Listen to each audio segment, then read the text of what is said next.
नमस्कार, मैं अम्बे वर्मा और आप देख रहे हैं इंडिया टीवी न्यूज। तो चलिए आगे बढ़ते हैं कुछ खास खबरों की ओर। बीजेपी कार्यकर्ताओं ने सुनी पीएम मोदी के मन की बात। पहलगाम में मृतक हिंदू पर्यटकों को दी गई श्रद्धांजलि अर्पित कर बीजेपी कार्यकर्ताओं ने सुनी पीएम मोदी के मन की बात। आतंकवाद और पाकिस्तान को जड़ से मिटाने की बात की गई भारत सरकार की ओर से। देश गगनयान पिछले महीने म्यांमार में आए भूकंप की खौफनाक तस्वीरें आपने जरूर देखी होगी। भूकंप से वहां बहुत बड़ी तबाही है।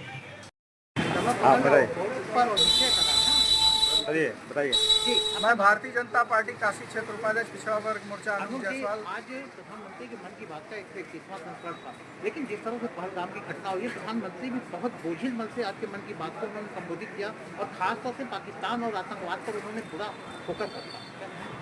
देखिए, माननीय प्रधानमंत्री जी का दिल 140 करोड़ देशवासियों के लिए धड़कता है और वो कोरोना काल में हमारे भारतवासी कहीं भी रहे हों, उनको उस परिस्थिति में भी सुरक्षित लाने का काम कर रहे थे और भारत ही नहीं, भारत के सहित पड़ोसी देशों के लोगों को भी वापस लाया। और भारत एक ऐसा सांस्कृतिक देश है पूरे दुनिया में कि अगर नेपाल में भी आपदा आती है तो हम वहाँ मजबूती से खड़े होते हैं। तुर्की में आती है तो ऑपरेशन, हमारा संबंध नहीं है लेकिन फिर भी तुर्की को ऑपरेशन दोस्त के रूप में कितनी मदद की थी भारत ने। और अभी म्यांमार में जो भूकंप आया उसमें भी भारत अपने पूरी मजबूती के साथ पड़ोसी देश के साथ खड़ा है। लेकिन हमारा एक और भी पड़ोसी है पाकिस्तान, जो कि पूरी दुनिया में आतंकवाद की जननी जड़, इसको जो भी कहा जाए, गंगोत्री, जो भी गंगोत्री कहना गलत होगा गंगोत्री माता के साथ, कि ये एक ऐसा नीच देश है, कहना नहीं चाहिए चैनल में, लेकिन कह रहा हूँ कि नीच देश है।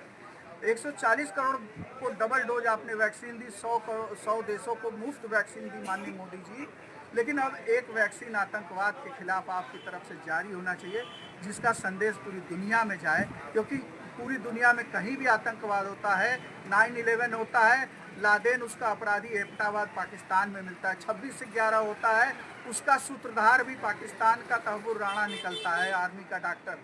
और इसी तरह जो पहलगाम की घटना हुई है, इसमें भी पाकिस्तानी सेना का ही हाथ है। हम तो कहेंगे आतंकवादियों को मार रहे हैं, अच्छी बात है, लेकिन इसका सूत्रधार आसिफ मुनीर, पाकिस्तानी सेना का अध्यक्ष, उसका सर कलम होना चाहिए, तभी शायद आतंकवाद का जड़ से समाप्ति हो पाए। अरुण जी, एक अहम सवाल है कि भारत ने कुछ स्टेप लिए, उसका पाकिस्तानी प्रधानमंत्री और पाकिस्तान की तरफ से एक प्रतिक्रिया स्वरूप आया कि अगर वो हमारा पानी बंद कर रहे हैं तो वहाँ खून की नदियाँ बहा देंगे, क्या कहेंगे? खून पीने वालों को पानी की जरूरत नहीं होती और उनका खून पीने वालों का गला काट के ही इलाज हो सकता है, क्योंकि जब व्यक्ति निशंस अपने राक्षस के प्रवृत्ति में आ जाता है तो उसको फिर पानी नहीं देना चाहिए, ऐसे लोगों का फन कुचलने का काम करना चाहिए। पानी रोक करके माननीय मोदी जी ने 140 करोड़ देशवासियों के घाव पर मलहम लगाने का काम किया है।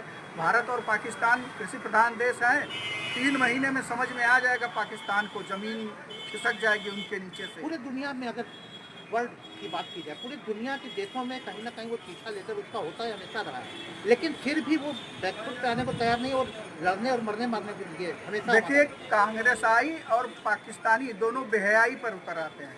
आज जितने लोग मारे गए उसमें से एक व्यक्ति के घर राहुल गांधी पहुंचते हैं और अखिलेश यादव कानपुर में मृत व्यक्ति के यहाँ उनसे कहते हैं मेरा कोई संबंध नहीं है।